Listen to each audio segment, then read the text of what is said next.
Kita akan bicara tentang bangun ruang sisi datar. Saya coba jelaskan dulu, hari ini kita belajarnya mau ngapain. Yang pertama, kita pengen memahami pengertian balok. Kemudian, bagaimana cara membedakan balok dengan bangun datar yang lainnya.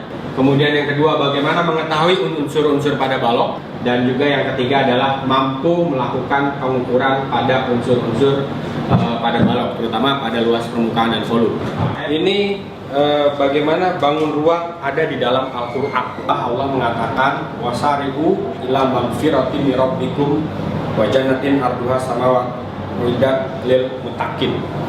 Allah mengatakan di surat Al-Imran ayat 133 adalah, dan bersegeralah kamu, berlomba-lombalah kamu untuk meraih ampunannya dan kepada surganya yang luasnya seluas langit dan bumi.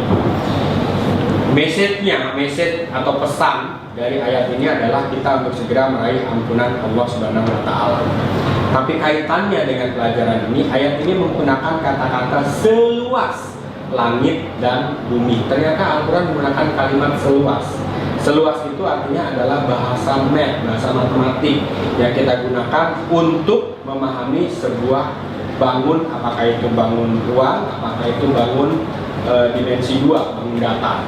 Kita bisa membayangkan secara logis bagaimana surganya Allah luasnya seperti apa.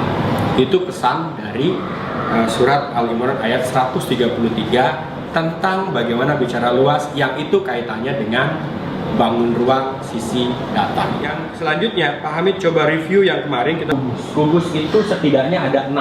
Ada unsur-unsur dalam kubus yang kita sudah pelajari bersama. Pertanyaan saya untuk mereview yang kemarin.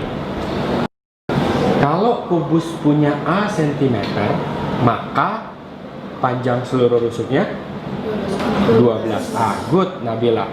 Luas bidang diagonalnya, dia bentuknya persegi panjang, panjangnya A akar 2, lebarnya adalah A. Berarti luasnya A kuadrat akar 2.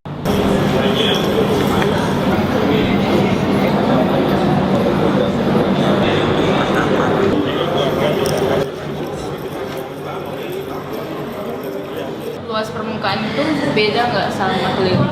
Luas permukaan beda sama keliling. Kalau luas permukaan itu ada pada bangun ruang sisi datar. Semuanya ketika bangun datar itu dibuka, ya, kemudian diselimuti oleh kertas. Nah, kertas yang menyelimuti seluruh bangun datar itulah yang disebut dengan luas permukaan.